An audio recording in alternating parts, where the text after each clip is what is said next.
So, in chapter 1, we talked about Belgium and Sri Lanka, and we discussed the respective government situations of both these countries. Now, you would recall that one of the key changes made to the constitution of Belgium was to reduce the power of the central government and to give those powers to the state governments.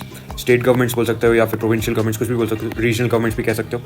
Regional governments used to exist in Belgium before as well, मतलब पहले भी exist करा करती थी, but they had their roles and powers in a limited format. अब limited कैसे थी इनकी powers?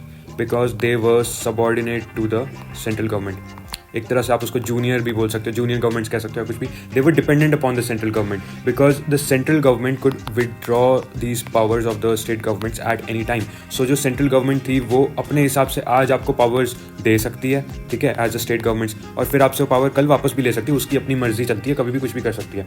The change that took place in 1993, अब यहाँ पे की चेंज आ जाता है. So in 1993 regional governments were given constitutional powers that were no longer dependent on the central government.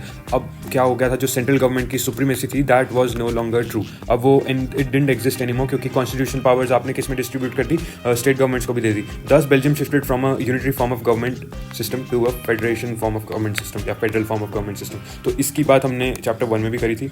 हमने एक टर्म डिस्कस करी थी called vertical distribution of power. So vertical distribution of power is essentially your federal form of government structure. ठीक है, इसको federalism भी बोलते हैं, फेडरल गवर्नेंस भी बोल सकते हो या फेडरल फॉर्म ऑफ स्ट्रक्चर कुछ भी बोल सकते हो. फेडरल वर्ड जहाँ पे भी आ रहा है उसका मतलब ये होता है. Now Sri Lanka continues to be for all practical purposes a unitary system. अब श्रीलंका में भी वो यही चाहते थे, जो तमिल लीडर्स थे आपके, दे वर डिमांडिंग मोर ऑटोनॉमी कि हमको, they were demanding about increasing the federal nature of the country, but that didn't happen. ऐसा हुआ ही नहीं. Sri Lanka still exist as a unitary form of government. एक ही सेंट्रल अथॉरिटी है जो सब कुछ कंट्रोल करती है. So that is how Sri Lanka is very different from Belgium.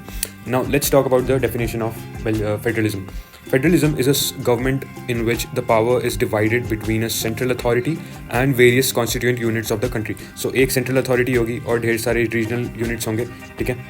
आप इनको स्टेट गवर्नमेंट्स बोल सकते हो, प्रोविंशियल गवर्नमेंट्स बोल सकते हो, रीजनल गवर्नमेंट्स बोल सकते हो, अपने हिसाब से जहाँ जहाँ जो कंट्री का है उसके हिसाब से हो सकता है टर्म. इनमें पावर डिवाइड हो जाएगी. So if the total power is 100, ठीक है, 50 सपोज करो इनके पास जाएगी and 50 would be divided among these regional units.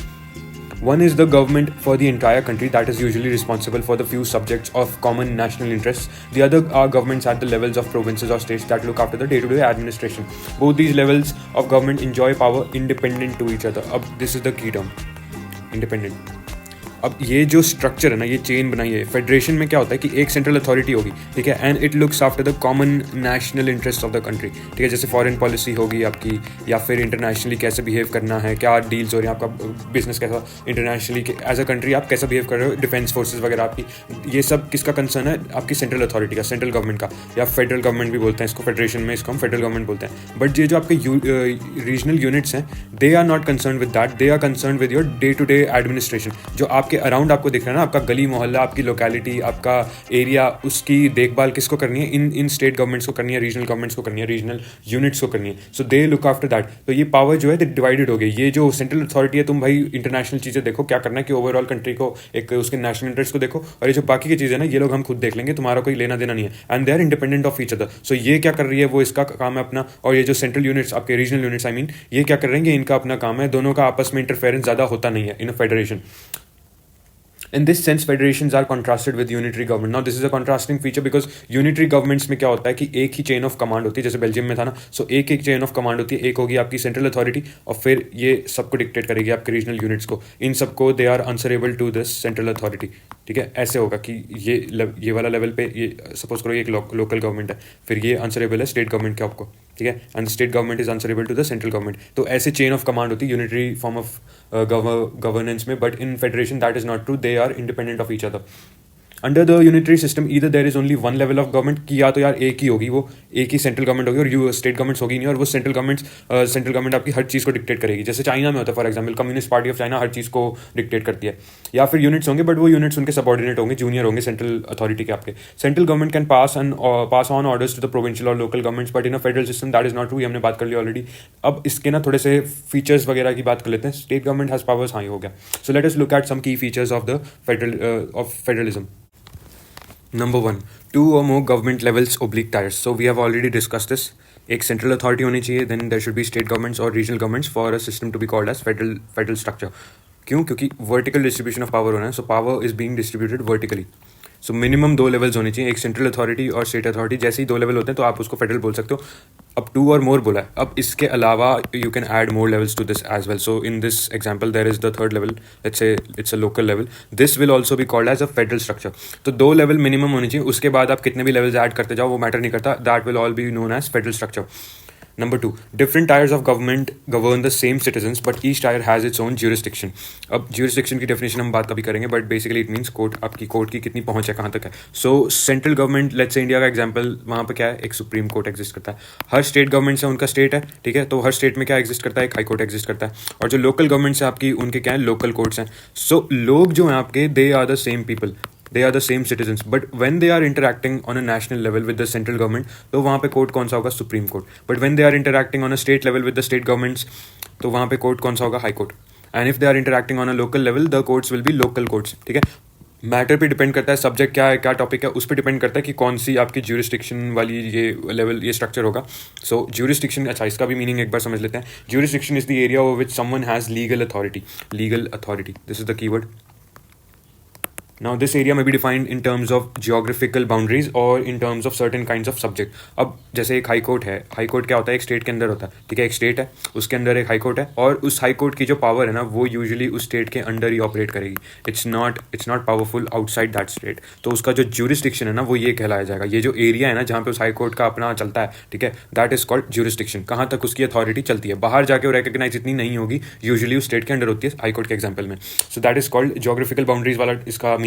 अब this could also be in other forms like certain kinds of subjects। अब वो अलग वे में अगर डिफाइन कराओ तो अलग बात है, बट यूजुअली हम इसको जियोग्राफिकल टर्म्स में ही समझते हैं, ठीक है। So that is called jurisdiction आपका। Number 3, jurisdictions of the respective levels और tiers of government constitutionally recognised. अब इन सबको कॉन्स्टिट्यूशनल रिकग्निशन दी हुई है, ऐसे ही नहीं आप हवा में उठा के कहीं से बोल दिया आपने, ये सब क्या आपके कॉन्स्टिट्यूशन में लिखा हुआ है। तभी क्या है, कॉन्स्टिट्यूशनल गारंटी दी हुई है कि जो अथॉरिटी है, so the existence and authority of each tier of government is constitutionally guaranteed. हर किसी की ये जो पावर है ना, कि तुम्हारा स्टेट गवर्नमेंट है और तुम्हारा अपना कोर्ट सिस्टम भी है, ये ऐसे कहाँ से रहा है, ये आ रहा है आपके कॉन्स्टिट्यूशन से आ रहा है, वहां पे गारंटी दी हुई है। Number 4, fundamental provisions of the constitution can not be unilaterally changed by one level of government. अभी हमने स्ट्रक्चर ऑफ गवर्नमेंट की बात करी कि ये ऐसे डिवाइडेड है पावर। सो पावर डिवाइडेड है तो उसका मतलब है हर वे में डिवाइडेड है वो पावर। सो अगर आपको कॉन्स्टिट्यूशन चेंज करना है ना, you can not unilaterally change. Unilaterally मतलब सिंगल हैंडेडली, मतलब खुद से ही तुमने खुद से अगर चेंज करने की कोशिश करी कॉन्स्टिट्यूशन को, वो नहीं हो सकता। आपको सबका सपोर्ट चाहिए, आपको सबका अग्रीमेंट चाहिए। सो अगर आप सेंट्रल गवर्नमेंट हो, आपको कॉन्स्टिट्यूशन चेंज करना है, आपको स्टेट गवर्नमेंट्स का भी सपोर्ट, उनका अग्रीमेंट चाहिए। जब ये सारे हामी भरेंगे, ठीक है, और तुम्हारा भी अग्रीमेंट होगा, तब जाके आपका कॉन्स्टिट्यूशन बदल सकता है, otherwise you can not change the constitution. So ये इसको बोलते हैं वर्ड, इसी को बोलते हैं डिस्ट्रीब्यूशन ऑफ पावर, कि आपने हर किसी में बांट दी, कोई भी अपने आप कंट्रोल लेके ऐसे नहीं कर सकता कि मैं कॉन्स्टिट्यूशन का कुछ भी करी जाऊंगा। That is called, it can not unilaterally change the constitution, ठीक है। Number 5, courts have the power to interpret the constitution and the power of different levels of the government in case of disputes. अब यार इतनी सारे जो structures बनाए हुए हैं आपके, ठीक है, ये ऐसे चेन ऑफ वो है आपकी पावर डिस्ट्रीब्यूशन। अब इस सब में कई बार होता है कंफ्यूजन क्रिएट हो जाएगा कि क्या हो रहा है यार, मेरी पावर क्या है और कैसे कौन डिफाइन कर रहा है। तो ये अगर डिसाइड करने लगी सेंट्रल गवर्नमेंट, ये अपने फेवर में इसको लेगी, है ना। अगर स्टेट गवर्नमेंट से पूछोगे आपकी क्या होना चाहिए, तो ये भी अपने फेवर में इसको कहेंगे कि यार हमारे हिसाब से अपने हिसाब से कॉन्स्टिट्यूशन को इंटरप्रेट करेंगे। तो अनबायस्ड होगा ना ये सब कुछ, तो इम्पार्शियलिटी नहीं मेंटेन होगी। सो अगर हमको इम्पार्शियल होना है तो हमको एक थर्ड पार्टी की जरूरत है। अब वो थर्ड पार्टीज हैं आपके courts. So courts have the power to interpret the constitution and powers. अब जब भी ये पावर्स का डिसएग्रीमेंट हो जाता है ना, कि क्या किसकी क्या पावर डिफाइन करो, कैसे होना चाहिए, तो कौन आएगा उसको डिफाइन करने, courts. Such the highest court acts as the umpire if dispute arises between different levels of the government in the exercise of their respective powers. अब यहाँ पे क्या आ जाएगा, इंडिया के भी एग्जाम्पल में सुप्रीम कोर्ट, ठीक है, या अगर इंडिया ना लो तो फेडरल कोर्ट बोलेंगे उसको हम, ठीक है। अगर इंडिया नहीं बोलना आपको तो उसको क्या बोलेंगे हम, फेडरल कोर्ट बोलेंगे। सो ये चलो ये भूल जाओ, अभी सुप्रीम कोर्ट को याद रखो। सो सुप्रीम कोर्ट है, वो आएगा जब भी ऐसे टाइप का अगर वो डिस्प्यूट आ जाए ना, कि कौन सी गवर्नमेंट में किसके पास पावर होनी चाहिए, कि कितना हक है सेंट्रल गवर्नमेंट को कुछ करने का या स्टेट गवर्नमेंट को कुछ हक करने का, वो कौन डिसाइड करेगा, सुप्रीम कोर्ट डिसाइड करेगा। वो आके अपना डिसीजन देगा, तब सॉल्यूशन आएंगे। Number 6, revenue sources for each government level clearly specified to ensure financial autonomy. अब आपको फेडरेशन क्रिएट करना है, फेडरेशन में ऑटोनॉमी हो रही है ना, ऑटोनॉमी यानी फ्रीडम एक तरह से, ठीक है, कि तुम एक दूसरे के बंधे हुए नहीं हो, you are not bound to the central government, तुम उसके सबऑर्डिनेट नहीं हो, तो फ्रीडम दी हुई है। अब फ्रीडम इंश्योर करने के लिए आपको फिर फाइनेंशियली भी तो करनी पड़ेगी ना, सो वो सब भी डिफाइंड है कॉन्स्टिट्यूशन में आपके। Number 7, upholding the principle of power sharing through mutual trust and agreement. Now, every federal system has two main objectives. दो objectives होते हैं उसके. First is maintaining the unity of the country, and second is regional diversity. Acknowledging the regional diversity of the country, giving the regional diversity of the country its due respect. अब इन दोनों का balance maintain करना is often time tough for many countries. इन दोनों का balance maintain करना, इसका मतलब क्या हो? बैलेंस मतलब you should not be so obsessed with unity that it changes into tyranny या टोटलिटेरियनिज्म, कुछ भी बोल सकते हो, कि इतना आपको यूनिटी के पीछे नहीं भागना चाहिए कि आप जो आपकी रीजनल डाइवर्सिटी थी उसको आपने खत्म ही कर दिया, उसको एक्नॉलेज नहीं कर रहे, उसको आपने बेसिकली कॉम्प्रोमाइज कर दिया कि आपका सिंगुलर कंट्रोल चल रहा है, सेंट्रल गवर्नमेंट ही सब कुछ बताएगी. That should not happen. Similarly जो आपकी रीजनल डाइवर्सिटी है, अब उसको अटेंशन मिलना जरूरी है, ठीक है, दैट इज करेक्ट. वो बात सही है कि उसको अटेंशन मिलना जरूरी है, उसको एक्नॉलेज करना जरूरी है और उसको रिस्पेक्ट भी करनी चाहिए, बट वो भी इतनी एक्सेस में ना हो कि रीजनल डाइवर्सिटी के रिकॉग्नाइज करने के चक्कर में आप यूनिटी से कॉम्प्रोमाइज कर लो. ठीक है, कि यूनिटी हो ही नहीं रही. हर कोई कह रहा है कि अच्छा मैं ये स्टेट हूं, मैं इधर जा रहा हूं, मैं ये स्टेट हूं, मैं उधर जा रहा हूं, मैं ये वाला स्टेट हूं, मैं उधर जा रहा हूं, मैं ये वाला स्टेट हूं, मैं उधर जा रहा हूं. There is no agreement on anything. ठीक है, that is a bad situation. वो भी नहीं चाहिए हमको. यूनिटी तो हो ही नहीं रही ना, सब कोई अपने अपने हिसाब से कर रहा है. सो आप अपने रीजनल इंटरेस्ट को ऊपर रख रहे हो अपने नेशनल इंटरेस्ट के अबव, तो that is also not a good situation. So we have to maintain a balance. Now how will we maintain that balance? Through power sharing through mutual trust and agreement. They will have to agree with each other, they will have to trust each other that they will exercise the power in a sensible manner. ठीक है, तब जाके आपकी जो गाड़ी है वो आगे चलेगी. सो इसको बोलते हैं, ये हमारा सेवेंथ पॉइंट है. अच्छा, अब जो फेडरेशन को फॉर्म करने के रूट्स होते हैं ना, they are usually two kinds of routes. So first one is coming together federation. The exact balance of power between the central and the state governments varies from one federation to another. ये dependent usually historical factors पे करता है. अब first route जो है आपका, it involve states coming together to form their own bigger unit. Now usually ये जो होता है ना, कमिंग टुगेदर यानी खुद से आ रहे हैं. ठीक है, यहाँ पे कीवर्ड क्या है? दे आर सेल्फ, मतलब खुद से आ रहे हैं. दे आर मतलब भाई यार, खुद से समझ गया ना तुम. तो खुद से आ रहे हैं मतलब कि उनको किसी ने डिक्टेट नहीं करा. Nobody dictated them. किसी ने उनको डिक्टेट नहीं करा कि तुम ऐसा करो वैसा करो, नहीं. ये अलग अलग स्टेट्स थे, ठीक है, और इन्होंने डिसाइड करा कि चलो हम सारे मिलके we should be united, and they formed a united government. और फिर उन्होंने उसका क्या कर दिया? कंट्री क्रिएट कर दी उनको. ठीक है, this is an example of coming together federation. इसमें सबसे पहले एग्जांपल आ जाएगा आपका यूएसए का. So USA is a federation in its true sense. ठीक है, यहाँ पे क्या है, जो आपके स्टेट्स हैं, जो भी यूएस में स्टेट्स एग्जिस्ट करते हैं, वो उनको अगर अलग होना चाहे ना, तो they can do that any time. कभी भी उस फेडरेशन से अलग होकर जा सकते हैं, and they are independent, truly independent in their own sense. ठीक है, उनको ये जो आपकी सेंट्रल गवर्नमेंट है और जो आपकी स्टेट गवर्नमेंट्स है, दे आर बेसिकली इक्वल. वहां पे कोई डिफरेंस नहीं है. या स्विट्जरलैंड का एग्जांपल ले सकते हो, ऑस्ट्रेलिया का एग्जांपल है. ये सारे एग्जांपल्स है कमिंग टुगेदर फेडरेशन के. Now the other form of this route is that holding together federation. India, Spain, Belgium, ये सारे एग्जांपल्स हमारे इसमें आ जाएंगे. होल्डिंग टुगेदर का क्या मतलब है कि इसमें थोड़ा सा वो डिक्टेट वाला एंगल एग्जिस्ट करता है. इसमें क्या करता है, आपके ढेर सारे यूनिट्स थे, यूनिट्स ऑफ फेडरेशन, जिनको बेसिकली आप साथ लेके आए. यहाँ पे वो सेल्फ वाला एंगल था ना कमिंग टुगेदर वाले में, वो यहाँ पे एग्जिस्ट इतना नहीं करता. यहाँ पे क्या आपको लाया जा रहा है. So second route is where a large country decides to divide its power between the constituent states and the national government. अब ये जो अभी सेंटेंस था, ये अप्लाई करेगा बेल्जियम के केस में, कि एक कंट्री एग्जिस्ट करती थी और उसने खुद से डिसाइड करा कि हम जो अपनी पावर को है वर्टिकली डिस्ट्रीब्यूट करेंगे. बट जो अभी मैंने पहले बोला, वो कि खुद से उसको लाया गया, that is the case of India. India was जो उसकी नेशनल आइडेंटिटी थी, वो पहले एग्जिस्ट नहीं करा करती थी ना, उसको लाया गया. वो अलग अलग प्रिंसली स्टेट्स थे और क्या क्या आइडेंटिटीज थी, उन सबको एक उसके अंडर लाया गया और फिर उसको बना दिया गया कि हम सब एक कंट्री का पार्ट है. ठीक है, that is also form of holding together. आपने जोड़ के रखा हुआ, आपने पकड़ के रखा हुआ सबको कि कहीं कोई निकल ना जाए, और फिर सबको पावर आपने डिस्ट्रीब्यूट कर दी. और इसमें स्पेन भी आ जाएगा example. So Spain, Belgium, India, they are examples. In this second category the central government tends to be more powerful vis-a-vis the states. अब फर्स्ट वाली जो कैटेगरी थी कमिंग टुगेदर, इसमें हमने क्या बात करी कि दे आर इक्वल. ठीक है, बट जो सेकंड कैटेगरी है, इसमें ज्यादा पावरफुल कौन होती है? आपकी सेंट्रल गवर्नमेंट. जो आपकी सेंट्रल गवर्नमेंट होती है, it tends to be slightly more powerful और quite more powerful than the state governments. For example India के केस में होल्डिंग टुगेदर है ना, होल्डिंग टुगेदर का क्या मतलब? आपने रोक रखा, आपने पकड़ के रखा हुआ है, आप ऐसे ही नहीं जाने दे सकते उसको. तो कोई भी इंडिया में सपोज करो कोई स्टेट अपना डिसाइड करता है कि अच्छा मैं अलग होना चाह रहा हूं इंडिया से, वो आप नहीं कर सकते, क्योंकि सेंट्रल गवर्नमेंट करने नहीं देगी आपको, क्योंकि उसकी अथॉरिटी ज्यादा है. बट वो अमेरिका में आप कर सकते हो, उनको जब मन करे अपना स्टेट अलग हो सकते हैं. वाई? बिकॉज उनकी अथॉरिटी इक्वल है. अच्छा, नेक्स्ट हमारा टॉपिक है what makes India federal country. अभी तक हमने ढेर सारी छोटी मोटी कंट्रीज की बात कर ली, जैसे बेल्जियम या श्रीलंका आपका. अभी इनको हटाते हैं. Now let's talk about India, a country as vast as India and as diverse as India. तो थोड़ा सा हिस्ट्री लेसन एक बार कर लेते हैं. India had emerged as an independent nation after a painful and bloody partition. Soon after independence several princely states became a part of the country. ठीक है, अब ये सब हो गया हमारा हिस्ट्री का था ये पार्ट. और constitution declared India as a union of states. Now this is the important part. Constitution जो इंडिया का है, it declares India as a union of states. ठीक है, union of states, this is the key term. India को नहीं बोलता वो federal. ठीक है, even though the constitution makers used the principles of federalism in making the constitution. ठीक है, तो इंडिया जो इंडियन यूनियन है आपका, वो ऑपरेट करता है प्रिंसिपल्स ऑफ फेडरलिज्म पे, बट जो कॉन्स्टिट्यूशन है वो इंडिया को फेडरल बोलता नहीं है कहीं पे भी। तो क्वेश्चन अगर आ जाए कि constitution calls India federal country, that is not true, ठीक है, वो गलत होगा। Constitution calls India a union of states, ठीक है, this is the key term, तो ये याद रखनी है। तो फर्स्ट पॉइंट हो गया हमारा कि प्रिंसिपल ऑफ फेडरलिज्म पे ही कॉन्स्टिट्यूशन हमारा बना। Second, 3 tier system of government provided in the Indian constitution. अब पहले क्या होता था, 2 टायर सिस्टम एग्जिस्ट करता था इंडियन कॉन्स्टिट्यूशन में, ठीक है, स्टेट और सेंट्रल लेवल आपका, बट फिर बाद में इसमें जैसे पहले बताया था ना मैंने, एक थर्ड लेवल ऐड कर दिया गया, थर्ड लेवल, जिसको आप पंचायती राज वगैरह ये टर्म्स जब भी सुनोगे ना, पंचायत या फिर म्यूनिसिपैलिटीज, ठीक है, this is all the third level of governance add हुआ था। तो so we have a 3 tier structure जो कि हमारे कॉन्स्टिट्यूशन में प्रोवाइडेड है, क्योंकि कॉन्स्टिट्यूशन को अमेंड कर देना, अमेंड मतलब कॉन्स्टिट्यूशन को अपडेट करना बेसिकली। तो जैसे पहले बना था, बट अगर आपको उसमें कुछ न्यू चीजें ऐड करनी है, उसको बोलते हैं कॉन्स्टिट्यूशन का अमेंड करना, उसको कॉन्स्टिट्यूशनल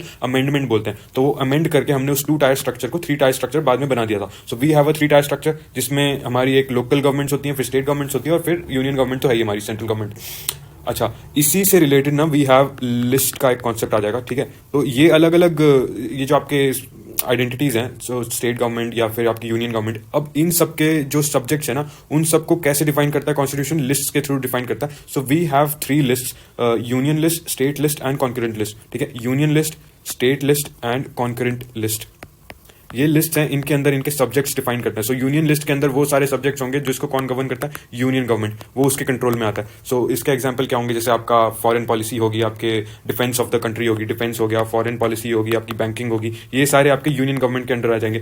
सिमिलरली सेंट्रल गवर्नमेंट के अंडर जो उसके सब्जेक्ट्स होंगे वो सारे उसके होंगे, फॉर एग्जाम्पल ट्रेड हो गया या एग्रीकल्चर हो गया, ठीक है, these are all state subjects. अच्छा, ये सब इनमें एग्जाम्पल्स पढ़ लेना, ढेर सारे दिए हैं एट द, और आपको इसको चेक भी करना होगा, एक बार चेक कर लेना कि कहीं चेंज तो नहीं हुआ, कोई भी जो भी आप चूज कर रहे हो एग्जाम्पल लिखने के लिए या याद करने के लिए, उसको एक बार कंफर्म कर लेना कि वो चेंज तो नहीं हुआ। तो जैसे एग्रीकल्चर है, ठीक है, तो इसको जाके चेक करना कि agriculture is it a state subject और सेंट्रल सब्जेक्ट, यूनियन सब्जेक्ट, ठीक है, कि कौन सी लिस्ट में है, इसको एक बार देख जरूर लेना। वैसे तो सही देना होना चाहिए इसमें ज्यादा जो भी दिया हुआ है, बट स्टिल चेक कर लेना, तो वो क्योंकि चेंज होता रहता है। थर्ड हमारी concurrent list. Now concurrent list includes subjects of common interest. इसमें वो वाले सब्जेक्ट्स हैं जो कि ना बेसिकली दोनों उस पर काम कर सकते हैं, यूनियन गवर्नमेंट भी उस पर अपना कंट्रोल जता सकती है एंड स्टेट गवर्नमेंट भी उस पर अपना कुछ भी जो भी उसको चेंजेस करना है या उसको कंट्रोल करना है, ऐसे सब्जेक्ट्स जो हैं उन सबको मेंटेन कर सकते हैं। सो फॉरेस्ट हो गया आपका एग्जाम्पल, ठीक है, इसमें ट्रेड यूनियंस हो गए आपके, these are examples of concurrent subjects. इन सब पे अगर कुछ भी इन पे कुछ करना है आपको, जो भी इसमें चेंजेस लाने हैं या इस सब्जेक्ट पे कुछ भी आपको डिबेट करनी है या इस पे कुछ आपको लॉ बनाना है, इस पे दोनों कर सकते हैं, यूनियन भी कर सकता है एंड स्टेट गवर्नमेंट्स दोनों कर सकती हैं। Now there is a fourth thing, अब ये याद रखना, इसमें कंफ्यूज नहीं होना, state government, union list, state list, ठीक है, और फिर आपकी है कॉन्करेंट लिस्ट, ठीक है, ये है 3 मेन लिस्ट जब भी 3 की बात हो रही है। अब एक एडिशनल लिस्ट आती है, रेजिडरी लिस्ट कह लो या फिर रेजिडरी पावर्स कह लो, ठीक है, रेजिडरी सब्जेक्ट्स बोल लो, कुछ भी बोल लो, बेसिकली जब ये रेजिडरी टर्म आए ना, रेजिडरी मतलब जो बच गए, अब ये वाले जो टॉपिक्स है ना, ये ना इसमें आते, ना उसमें आते, ना इसमें आते, किसी भी लिस्ट में ये एडेड नहीं है, ठीक है। तो ये ऐसे सब्जेक्ट्स हैं जो कि बच गए हैं, और इनको कौन देखता है, इनको देखता है यूनियन गवर्नमेंट, इसका कंट्रोल कौन करता है, यूनियन गवर्नमेंट को का काम है ये सब, ठीक है, ये याद रखना है और कंफ्यूज नहीं होना।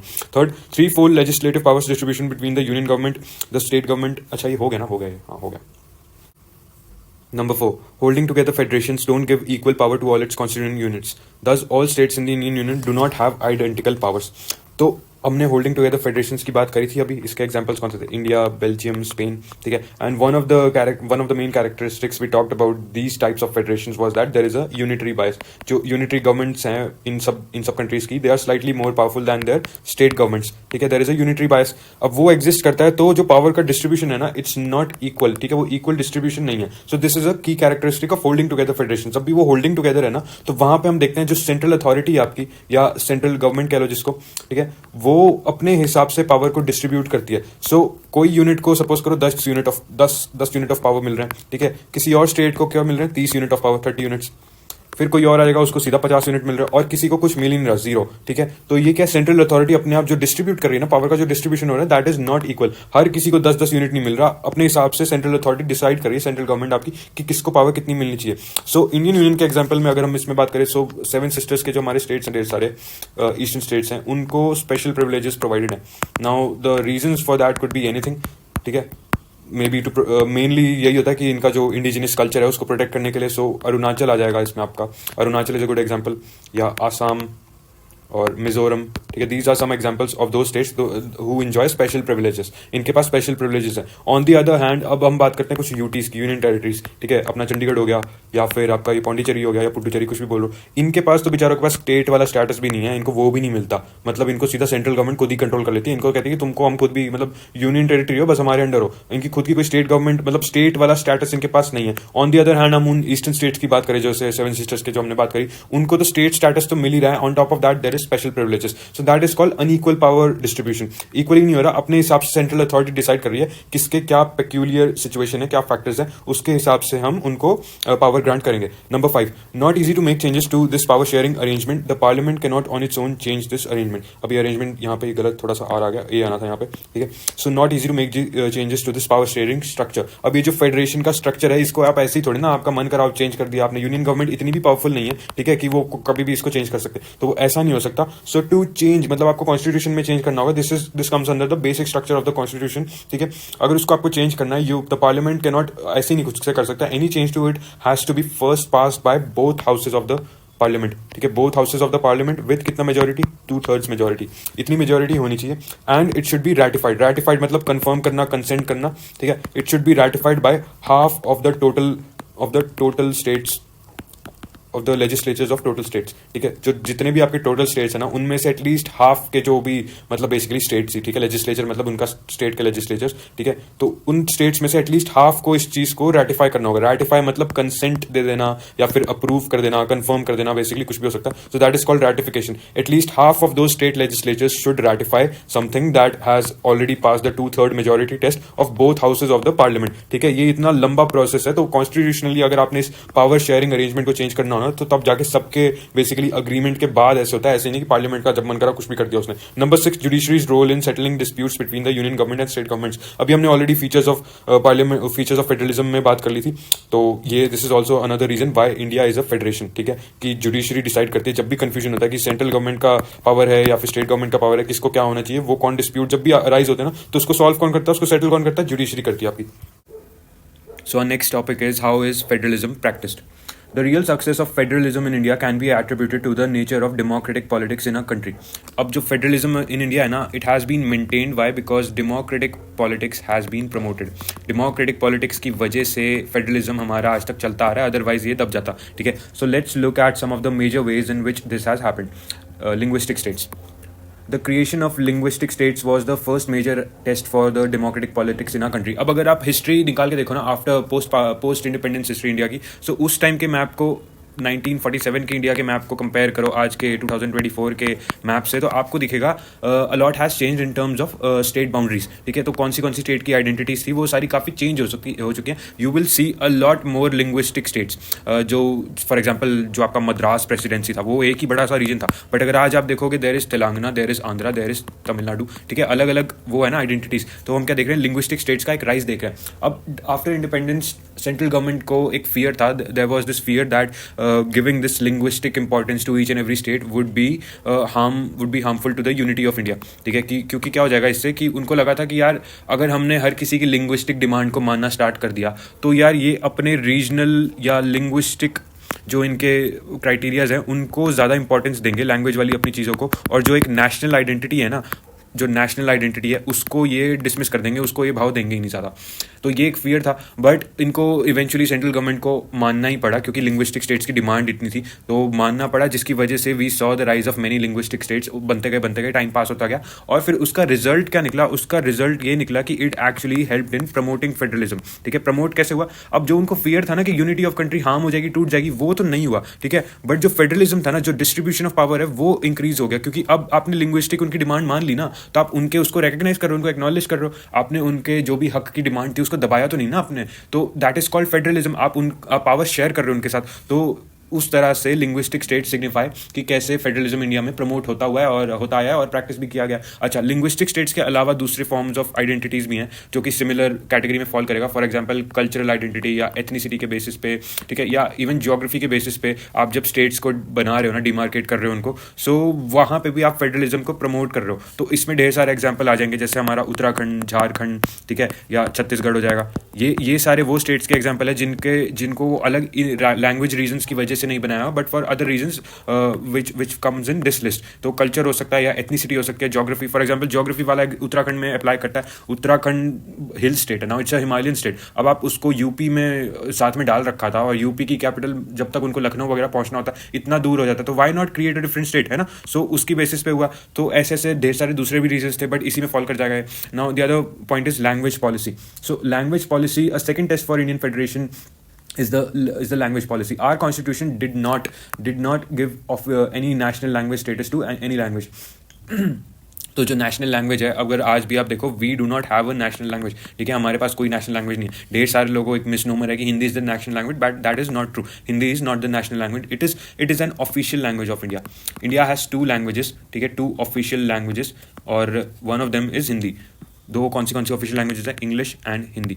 सो Hindi and English are the 2 official languages. अब जब इंडिपेंडेंस हुई इंडिया की, उस टाइम पे हिंदी के प्रमोशन की बात हो रही थी कि we should promote Hindi. So one of the problem that arose was that non Hindi speaking states did not like this promotion of Hindi. उनको लगा कि उन पे क्या हो जाएगा, इम्पोजिशन ऑफ हिंदी हो जाएगा. ये आज भी चलता रहता है टॉपिक, हमेशा चलता रहेगा ये टॉपिक, क्योंकि नॉन हिंदी स्पीकिंग स्टेट्स भी ये तो है ना. और जो हिंदी स्पीकिंग जिसको रीजन को मनाया जा रहा है ना, that also has a lot to do with political labelling of different languages as Hindi. ठीक है, तो यहाँ पे एक पॉलिटिकल डायनामिक भी चल रहा है, जहाँ पे कि ना ढेर सारी अलग अलग लैंग्वेजेस है जिनको हिंदी लेबल कर दिया गया. ठीक है, रॉन्गली. और फिर इवेंचुअली जैसे सदर्न स्टेट्स हैं या पंजाब हो गए, इन्होंने रजिस्ट करा, बट ढेर सारे दूसरे स्टेट्स हैं जिन्होंने एक्सेप्ट कर ली हिंदी की supremacy. So Hindi is actually not the mother tongue of, यहाँ पे लिखा हुआ है ना 40% of Indians. That is also not true actually. अगर हम रियल उसमें जाए तो Hindi is not the mother tongue of 40% of Indians. अगर इवन तो यहाँ पे लिखा हुआ है, बट आप यहाँ पे मान सकते हो इसको, बट या तो मेंशन ही नहीं करना. ठीक है, अच्छा होगा कि मेंशन नहीं करना, बट एक्चुअल में हिंदी ना बड़ी छोटे से एरिया का है. ईस्टर्न हरियाणा वाला जो रीजन है आपका,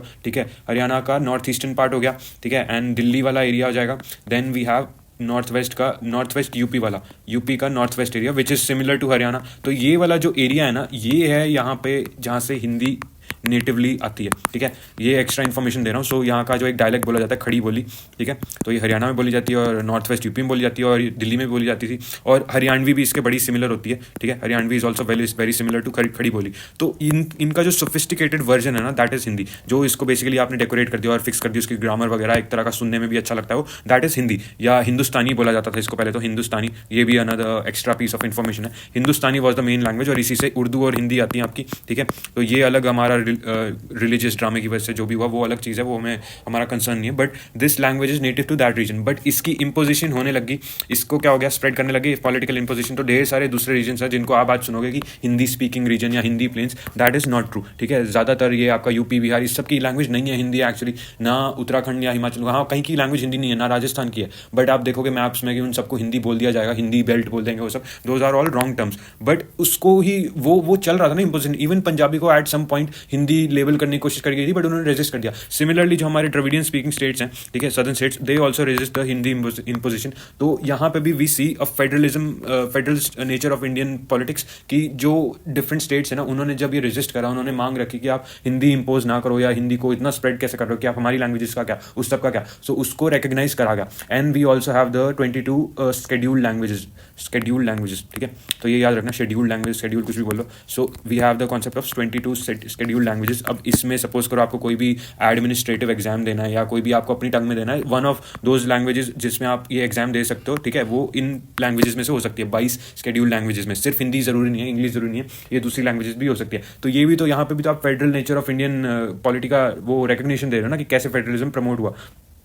much of the government work takes place in the official languages of the concern state. अब जो भी स्टेट है उसकी अगर रिस्पेक्टिव लैंग्विस्टिक आइडेंटिटी स्ट्रांग है, उसकी कोई लैंग्वेज खुद की है, वो काफ़ी प्रोमिनेंट है, तो उस लैंग्वेज में उसका काम होगा. जैसे कर्नाटका में कन्नडिगा बोली जाएगी, ठीक है, आंध्रा में तेलुगु बोली जाएगी, महाराष्ट्र में मराठी बोली जाएगी. ठीक है, हर जगह आप हिंदी नहीं डाल सकते. अनलाइक श्रीलंका. अब श्रीलंका के साथ अगर हम कंपेयर करें, वहाँ पे तो वही हो रहा था ना, यूनिटरी इंपोजिशन सब कुछ. वो उन्होंने कहा कि हम अपनी लैंग्वेज सिन्हाला को प्रमोट करेंगे, तमिल गई भाड़ में. ठीक है, तो वहाँ पे हमने देखा कैसे उन्होंने फेडरलिज्म के ऑपोजिट गए, वो फेडरलिज्म को तो प्रमोट ही नहीं करा. ठीक है, उसलिए उनकी सिचुएशन खराब होगी. India on the other hand respected its federal characteristics, it respected its federal demands, और उसकी वजह से आज तक हमारा चल रहा है सिस्टम, है ना. वरना गड़बड़ हो जाती, श्रीलंका जैसा सिचुएशन हो जाती. Central government responded by agreeing to, अच्छा इंग्लिश का भी इसमें एक चीज आ जाएगी. English was suppose to and its official language status in 1965 के बाद इंग्लिश का जो ऑफिशियल लैंग्वेज स्टेटस था ना, ये खत्म होने वाला था. But many states resisted. उन्होंने कहा कि ये नहीं होना चाहिए, क्योंकि अगर इंग्लिश हट गई तो फिर किस लैंग्वेज में कन्वर्स करेंगे, कॉमन लैंग्वेज तो है नहीं, फिर तो आप हिंदी को चलाने लग जाओगे. ठीक है, तो उसके चक्कर में वहां पे भी उन्होंने रुकवाया, जिसकी वजह से इंग्लिश आज देखो हमारे,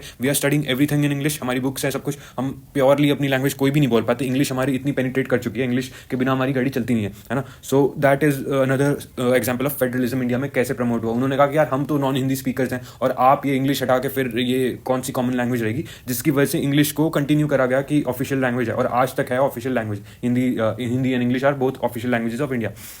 Now promotion does not mean imposition. अब प्रमोशन आप कर सकते हो, ठीक है, प्रमोशन ऑफ हिंदी और promotion of any language is allowed, but imposition is not allowed. Imposition मतलब थोपना, ठीक है, कि अब तुम बोलो तुम्हारी लैंग्वेज जो खुद की लैंग्वेज थी वो गई भाड़ में, अब तुम हमारी लैंग्वेज बोलोगे, that is not allowed. Promotion is allowed, ठीक है, ये याद रखना। नाउ लास्ट वाला क्या हमारा सेंटर स्टेट रिलेशंस। अब centre state relations, restructuring the centre state relations is one more way in which federalism has been strengthened in practice. How the constitutional arrangements for sharing power work in reality depends to a large extent on how ruling parties and leaders follow these arrangement. Now for a long time, जब post independence जो India की जो history थी ना, उसमें एक ही party का dominance था, कांग्रेस, ठीक है, there was one party dominance, Congress, for a long time, क्योंकि यही जानते थे लोग, और कुछ पता नहीं था, ना कोई रीजनल पार्टीज इतनी सिग्निफिकेंस में थी। तो ये जब होती थी ये सब कुछ अपना कंट्रोल करती थी। यहाँ पे यूनिटरी बायस वर एक्सेसिव, ठीक है, बहुत ज्यादा यूनिटरी बायस था इंडिया में, और अगर थोड़ी बहुत अगर रीजनल या स्टेट पार्टीज हुआ भी करती थी, उनको कांग्रेस दबा देती थी, या जो भी है वो बेसिकली, क्योंकि खुद की पार्टी नहीं है ना, तो उसको कांग्रेस कहती थी कि बस तू बाहर में गया, ठीक है, वो मैटर नहीं करता। दो सिचुएशन होती थी, या तो स्टेट गवर्नमेंट में भी कांग्रेस है एंड सेंट्रल गवर्नमेंट में भी कांग्रेस, तब तो बहुत बढ़िया सिचुएशन है, कोई दिक्कत नहीं, आपका स्मूथ काम चलता है। But the moment the state government had a different government, a non Congress government, वहां पे it used to face a lot of hurdles from the central government. Congress या सेंट्रल गवर्नमेंट जो आपकी, वो उसकी काम में बहुत ही रुकावटें डालती थी, क्योंकि उनको अपना यूनिटरी प्रिविलेज जो था वो प्रिजर्व करके रखना था। Now this all changed in 1990। After 1990 we see the rise of regional politics in India. Regional politics rise हुआ आफ्टर 1990, तो रीजनल पार्टीज ढेर सारी अलग अलग हर जगह आने लगी, और उनका जो डोमिनेंस था वो बढ़ने लग गया, और वो जो यूनिटरी बायस था ना कि एक कांग्रेस हमेशा मेजॉरिटी हासिल कर देना, that was no more happening, ठीक है, वो मेजॉरिटी उनको मिल नहीं रही थी, जिसकी वजह से वो जो रीजनल स्टेट पार्टीज थी ना, उनकी इंपॉर्टेंस क्या होगी, बढ़ गई, उनकी इंपॉर्टेंस बढ़ गई। क्यों? क्योंकि अब आपको टीम बना के बेसिकली अपनी गवर्नमेंट फॉर्म करनी है। यहीं से हमारा एक न्यू कॉन्सेप्ट आ जाएगा कोalition गवर्नमेंट का, ठीक है। सो कोalition गवर्नमेंट उसको बोलते हैं जब आपकी दो पार्टीज मिलकर एक गवर्नमेंट को बनाती है, because neither has one the majority, दोनों को मेजॉरिटी मिली नहीं, तो दोनों ने कहा हम टीम बना लेते हैं, ठीक है, टीम बना लेते हैं और अपनी गवर्नमेंट फॉर्म करेंगे। सो वहां पे क्या होता है, आपका फेडरल नेचर ऑफ जो इंडिया है वो प्रमोट हो रहा है। कैसे हो रहा है? क्योंकि अब आपको उस रीजनल पार्टी की भी डिमांड सुननी पड़ेगी, उसकी भी मांगे माननी पड़ेगी। अदरवाइज पहले तो आपका वन पार्टी रूल था ना, तो आप अपने हिसाब से किसी को भी दबा देते थे। That is no more possible after 1990, ठीक है, with the rise of regional politics. So what is a coalition government? A government form by the coming together of at least 2 political parties. At least बोला, ज्यादा भी हो सकती है, ठीक है, दो होनी चाहिए या उससे भी ज्यादा। Usually partners in coalition form a political alliance and adopt a common programme, ठीक है, ये है कोalition गवर्नमेंट की डेफिनेशन। अब की वो एक गवर्नमेंट अपनी बनाते हैं और फिर एक कॉमन चीज़ों पे अग्री करते हैं कि ये हमारा कॉमन वे ऑफ रूलिंग होगा। दोनों थोड़ा सा कॉम्प्रोमाइज करते हैं, both of them reach a middle ground, ठीक है, मिडिल ग्राउंड रीच करते हैं और फिर कहते हैं कि हम अपना पावर को एक्सरसाइज करेंगे। There is power sharing promote हो रही है यहाँ पे, और फेडरलिज्म प्रमोट हो रहा है यहाँ पे। Federalism is also getting promoted. Okay, so now we reach our last heading called decentralization in India. So far जो हमने समझाया अभी तक, जो हमने समझाया फेडरलिज्म के बारे में, कि usually it operates on a 2 level structure. 2 tears होते हैं गवर्नमेंट के, और फेडरलिज्म वहाँ पे अपना चल जाता है। सो जितनी भी हमने कंट्रीज डिस्कस करी, बेल्जियम वगैरह, Spain, USA, but the problem with India is that its size is too vast and its population is too dense. क्योंकि हमारे जो स्टेट्स हैं इनका साइज यूजुअली बाहर की दूसरी कंट्रीज के बराबर होता है, या इवन उससे बड़ा भी हो जाता है कई बार, क्योंकि हमारी पॉपुलेशन इतनी ज़्यादा है। अभी चैप्टर 1 में हमने क्या बात करी थी, बेल्जियम और हरियाणा का कंपैरिजन करा था ना। तो हरियाणाज पॉपुलेशन, जो कि हमारा छोटा सा स्टेट है, हमारे इंडिया के हिसाब से Haryana is a tiny state, but still it's population is more than Belgium. तो इससे हमें थोड़ा सा आइडिया लगता है ना इंडिया की वास्टनेस का। या यहाँ पे हमारी बुक में एग्जाम्पल भी दिया हुआ है, यूपी का example, Uttar Pradesh is larger than Russia in terms of population, Maharashtra is as big as Germany. So size पता लग रहा है यहाँ से हमें।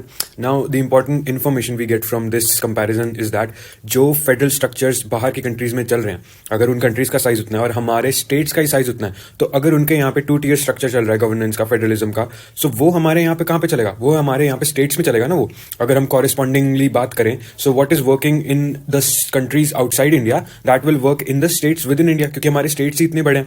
अब जब स्टेट्स में ही हमें बाय डिफॉल्ट एक ऑटोमेटिकली 2 टीयर स्ट्रक्चर आ ही रहा है, 2 लेवल्स का, बट इंडिया को नेशनल लेवल पे भी तो गवर्नेंस की जरूरत होगी ना। सो इससे क्या होता है, this results in the creation of a 3rd level of governance. So in India by default we have a 3 tier structure, federal structure, और इवन मोर देन दैट भी पॉसिबल हो सकता है, बट 3 लेवल्स तो होते हैं इंडिया में, हमें मिलते हैं। और इसको हम बोलते हैं decentralisation. So decentralisation is defined as power being taken away from central and state governments. When power is taken away from central and state governments and given to local government, it is called decentralisation. जब आपने distribute कर दिया ना, vertical distribution आपने local level पे ले आया अपने वर्टिकल डिस्ट्रीब्यूशन को, तो उसको डिसेंट्रलाइजेशन बोलते हैं. The basic idea behind this concept is that people's participation should be increased in governance process. So उनको directly participate कराओ, और वैसे भी the people would be best aware of their local problems. अब कोई यूनियन लेवल पे या state level पे बैठे हुए इंसान को थोड़ी ना पता होगा कि लोकल आपके गली मोहल्ले में क्या प्रॉब्लम है. वो तो लोकल लोगों को पता होगा ना. तो नेबरहुड में क्या हो रहा है, वो नेबरहुड के लोग they would know the best. So उनको आप पावर दो ताकि वो अपनी प्रॉब्लम्स खुद सॉल्व करें. और federalism, you promote federalism through this. And by doing this, you also promote one of the main principles of democracy called local self-governance. Now our constitution recognized the need for decentralization very early on, जिसकी वजह से after independence several attempts were made to distribute power at local level. So जैसे पंचायत होगी, आपकी municipalities होगी, या village level के और कोई बॉडीज होगी, इन सब में पावर को डिस्ट्रीब्यूट करने के ढेर सारे अटेम्प्ट्स हुए थे, but it never saw success. The reason why it never saw success was because they were under strict control of state governments. State governments जो थी उनके बहुत ज़्यादा कंट्रोल में थे. ना इनके पास फंडिंग आती थी, ना इनको कोई रिसोर्स यूज़ करने की ऑटोनॉमी थी. There elections were not held regularly, होते ही नहीं थे इनके इलेक्शंस. तो अपना ये जो गवर्नेंस इनको करनी थी लोकल लेवल पे, होगा कैसे? वो ऐसे हो ही नहीं सकता ना जब आपको कुछ भी कंट्रोल नहीं है. सो इसको ठीक करने के लिए a major step was taken in 1992. The constitution was amended to make the third tier of democracy more powerful and effective. तो यहाँ पे 1992 ये हमारा साल इंपॉर्टेंट साल है जिसको हमें याद रखना चाहिए. यहाँ पे बहुत कुछ चेंज होता है, कॉन्स्टिट्यूशनल अमेंडमेंट हो जाती है. Now it is constitutionally mandatory to hold regular elections to local government bodies. तो अब वो इलेक्शन ना होने वाली जो प्रॉब्लम थी उसको सॉल्व करने की कोशिश की गई कॉन्स्टिट्यूशन लेवल पे कि हाँ ये तो होना ही है. अब मतलब इतना कर दिया, अमेंडमेंट होगी, अब तो होंगे. ठीक है, तो वो अच्छी बात थी. Seats were reserved in the elected bodies and executive heads of these institutions for scheduled castes, scheduled tribes and other backward classes. तो जितने भी weaker sections of society थे उनके लिए रिजर्वेशन का या उनकी रिप्रेजेंटेशन के लिए अरेंजमेंट की गई. At least 1/3 of all positions were reserved for women. तो ये यहाँ पे वुमेन एम्पावरमेंट भी हो गई. An independent institution called the state election commission had been created in each state to conduct panchayat and municipal elections. तो यहाँ पे हमें स्टेट इलेक्शन कमीशन की इंपॉर्टेंस दिख रही है, वो क्रिएट करा गया. तो वो इलेक्शन वाला जो इशू था ना, वो तो प्रॉपर्ली सॉल्व करने की कोशिश की गई है, और उसको उसमें कोई करप्शन ना हो, तो इसलिए हमें ये स्टेट इलेक्शन कमीशन क्रिएशन इसकी दिखती है. State governments were required to share some power and revenue with local government. तो वो जो फंडिंग की प्रॉब्लम थी, फाइनेंशियल ऑटोनॉमी नहीं होती थी या रिसोर्स वगैरह यूज नहीं कर पा रहे थे, उसकी भी प्रॉब्लम को यहाँ पे सॉल्व किया गया कि नाउ दे वर रिक्वायर्ड. अब आपको मैंडेटरी हो गया, आपको लोकल गवर्नमेंट बॉडीज जो हैं उनको थोड़ा तो शेयरिंग करनी होगी फाइनेंशियली, ताकि वो अपना गवर्नेंस कर सके. आप सारा कुछ खुद ही नहीं कंज्यूम कर सकते. अच्छा, एक टर्म बार बार आ रही है कॉल्ड पंचायती राज. सो पंचायती राज मीन्स रूरल लोकल गवर्नमेंट. ये याद रखना, रूरल लोकल गवर्नमेंट को बोलते हैं पंचायती राज. अब ये पंचायती राज का जो सिस्टम है ये कैसे ऑपरेट करता है प्रैक्टिकल लेवल पे, इसको समझ लेते हैं. सो ईच विलेज और a group of villages in some states has a gram panchayat. हर विलेज की, हर गांव की एक ग्राम पंचायत होती है. ठीक है, और अगर वो छोटे छोटे विलेजेस हैं तो उनको आप 2-3 मिल जाते हैं और उनकी एक पंचायत होती है. नाउ दिस पंचायत और gram panchayat, this is a council consisting of several ward members. ठीक है, इन वार्ड मेंबर्स को क्या बोलते हैं? Panch. And the president of this council is called a sarpanch. तो सरपंच और panch, these people are your village representatives, क्योंकि पंचायत आपकी विलेज की एक रिप्रेजेंटेशन है या फिर group of villages. How do these people become the members of a panchayat? तो ये इलेक्ट होके आते हैं. ठीक है, directly elected by the people, by the adult population living in a village, and it's the decision making body of the entire village.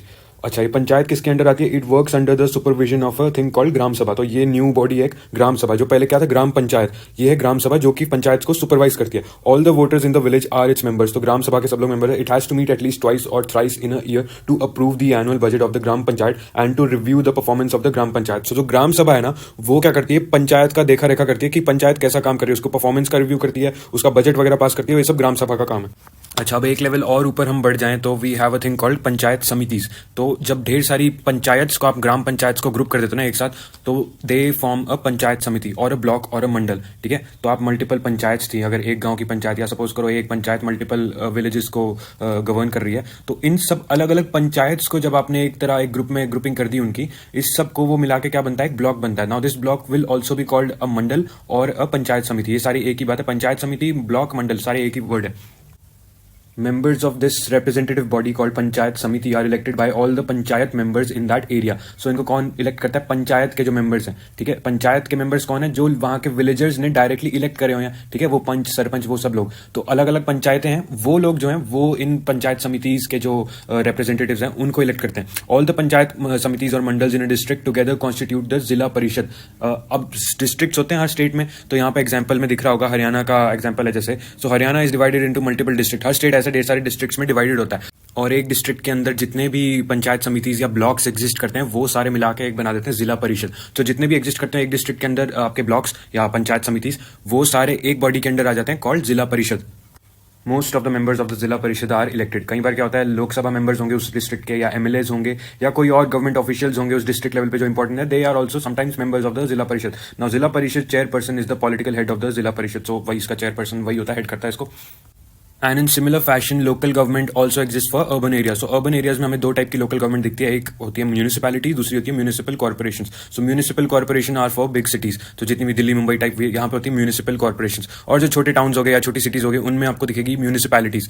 Both municipalities and municipal corporation are controlled by elected bodies consisting of people's representatives. और municipal chairperson is the political head of municipality. तो ये याद रखना, municipality का head कौन होता है, municipal chairperson. और म्यूनिसिपल कॉर्पोरेशन का हेड कौन होता है, मेयर। ठीक है, ये याद रखना, mayor for municipal corporation and municipal chairperson for municipality.